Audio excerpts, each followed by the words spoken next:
یہ جو گلگت بلتستان کے لیے کر سکتے تھے، ابھی تک میں نے کوئی اور اس کی قابلیت کا انسان گلگت بلتستان پہ تو نہیں، میں سمجھتا ہوں کہ کہیں بھی پاکستان میں چیف منسٹر ہوتے، یہ آؤٹ اسٹینڈنگ انسان ہے۔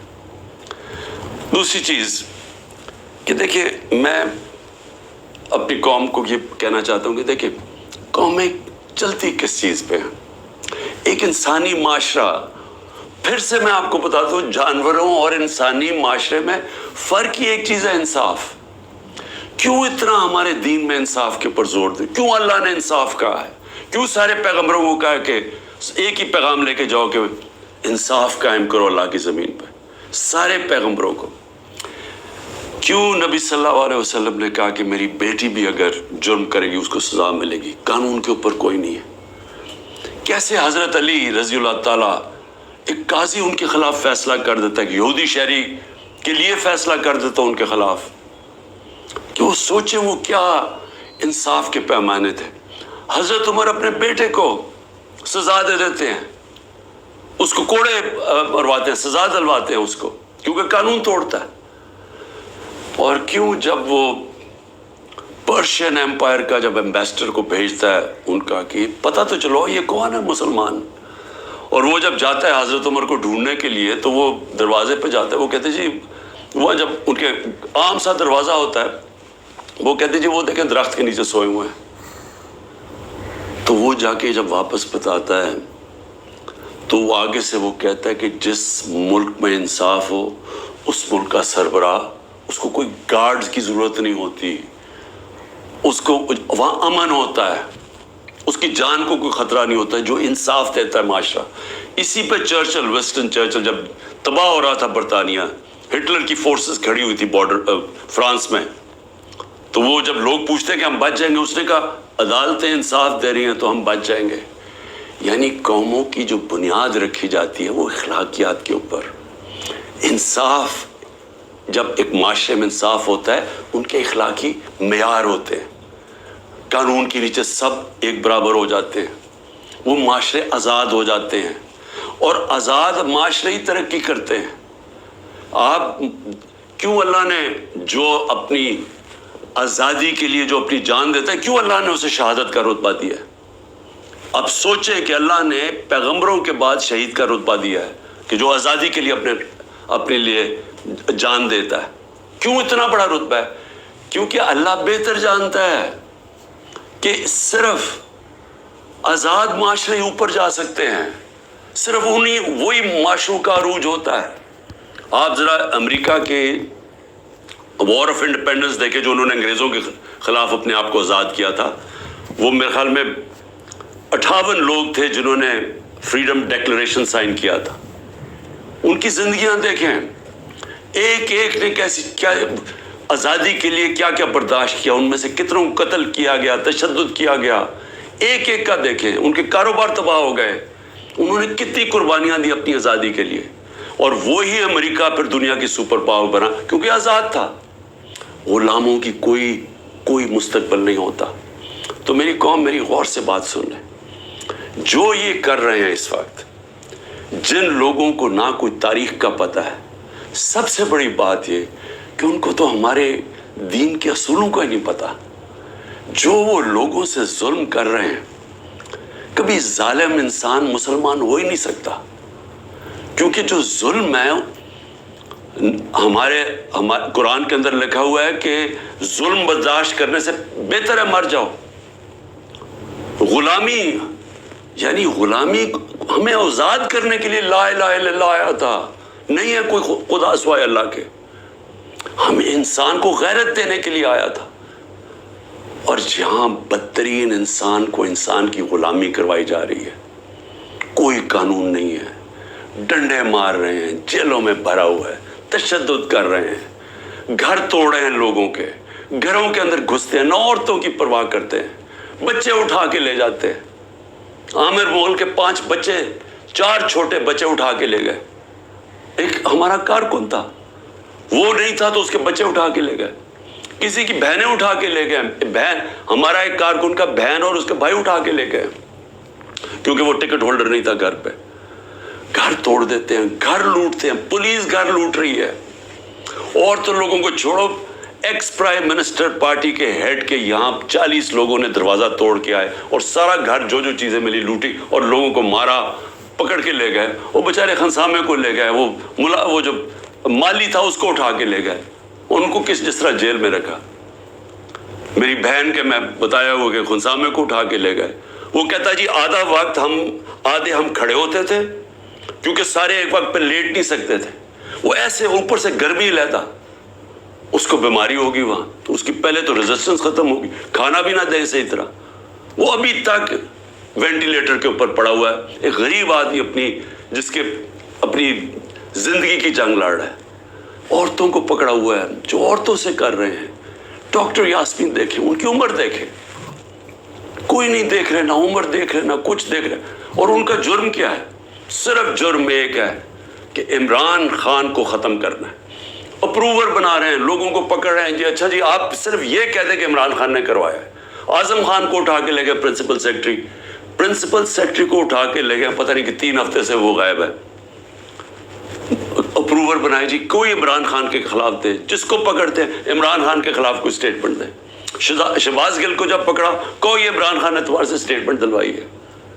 یہ جو بھی میرا کل نیب میں گیا, وہ جو توشہ خانہ کیس کی, وہ جی وہ فلانے آدمی نے وہاں دبئی میں جا کے کہا کہ جی مجھے گھڑی بیچی ہے.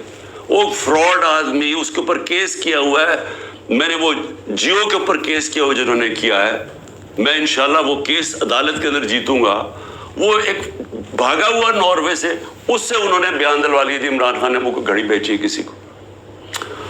میں صرف یہ آپ کے سامنے یہ ساری چیزیں کیوں رکھ رہا ہوں؟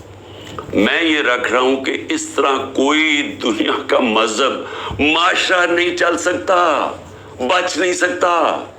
کوئی جس معاشرے کی بنیاد میں کوئی موریلٹی ختم ہو جائے, جس معاشرے کے اوپر جس طرح مولانا رومی نے کہا تھا, انہوں نے کہا قوم کیسے مرتی ہے جب اچھے برے کی تمیز ختم کر دیتی ہے, مر جاتی ہے. امر بالمعروف اللہ کا حکم ہے کہ اچھائی کے ساتھ کھڑے ہو, برائی کے خلاف کھڑے ہو. سارے ملک کے بڑے بڑے ڈاکو جو 30 سال سے اس ملک کا پیسہ چوری کر کے باہر لے کے جا رہے ہیں, جن کے اوپر اتنے کیسز ہیں چوری کے, 30 سال سے کیسز بن رہے ہیں ان پہ. اور یہی افسوس سے کہنا پڑتا ہے کہ یہی اسٹیبلشمنٹ ہمیں فیڈ کرتی تھی کہ جی انہوں نے اتنی چوری کی, فلانے نے اتنی چوری کی. میں سب سے زیادہ ان کے خلاف کھڑا تھا, ان کی چوریوں کے. ہمیں پوری طرح ڈیٹیلز دی گئی. جنرل امجد نے مجھے بتایا, جب پہلے نیب کے چیف تھے, انہوں نے باقاعدہ بتایا ان کی پراپرٹیز کتنی باہر ہیں. جنرل مشرف کے دور میں پبلش کی گئی کہ کتنی زیادہ پراپرٹیز ہیں نواز شریف کی اور آصف زرداری کی ملک سے باہر. اس کے بعد وہ ان کو این آر او دے دیتے ہیں, وہ پھر لوٹتے ہیں, پھر ان کے اوپر کیسز بنتے ہیں, اور وہ پھر آ کے جناب جنرل باجوہ صاحب ان کو پھر معاف کر دیتے ہیں, پھر وہ این آر او مل جاتا ہے ان کو, وہ پھر اوپر آ. اور اب پلان بن رہا ہے کہ مزید آگے ان کو بٹھایا جائے. دبئی میں بندر بانٹ ہو رہی پاکستان کی. اچھا جی زرداری سندھ اس کو دے دینا, ایم کیو ایم کو کراچی دے دینا, اور یہ نون لیگ کو سینٹرل پنجاب دے دینا, وہ اور جو نئی پارٹی بنی ان کو اتنی سیٹیں دے دینا. ہاں کیونکہ پیٹیں بڑی سٹرونگ ہے کے پی کے اندر, چلو ان کو ساتھ ملا دینا, اس کے ساتھ مولانا فضل الرحمان کے ساتھ. یعنی کوئی انسان نہیں ہم بستے. یہاں 250 ملین کی آبادی ہے, 25 کروڑ کی. ہماری کوئی حیثیت نہیں ہے. ہمارا بندر بانٹ ہو رہا ہے جی, یہ ہوگا کہ اب یہ وہ گدے بیٹھی ہوئی ہیں نوچنے کے لیے, پیسے باہر پڑے ہیں, جائیدادیں باہر ہیں, بینک بیلنس باہر ہیں, میٹنگز باہر ہیں, ان کی علاج باہر ہے, شاپنگ باہر ہے, لیکن وہ پاکستان کے فیصلے کر رہے ہیں جی سب بیٹھ کے. تو میں اپنے پاکستانیوں آپ کو کہنا چاہتا ہوں, دیکھیں اپنا ایمان مضبوط کریں, لا الہ الا اللہ کا مطلب سمجھیں, اپنا مقام سمجھیں. آپ واحد دنیا کی وہ قوم ہے جو بنی تھی, ملک بنا تھا اسلام کے نام پہ. اسلام کے جو اصول ہیں ان کے اوپر خدا کا واسطہ کھڑے ہوں. میں کیوں اکیلا, ساری جماعتیں ایک طرف ہیں, اسٹیبلشمنٹ ایک طرف ہے. مجھے کہتے ہیں, میرے دوست کہتے ہیں باہر بیٹھے ہوئے, خدا کے واسطے عمران خان باہر آ جاؤ, یہ تمہیں مار دیں گے, یہ تمہیں چھوڑیں گے نہیں, یہ تمہیں سارے تمہارے خلاف ہیں, تم اکیلے ہو.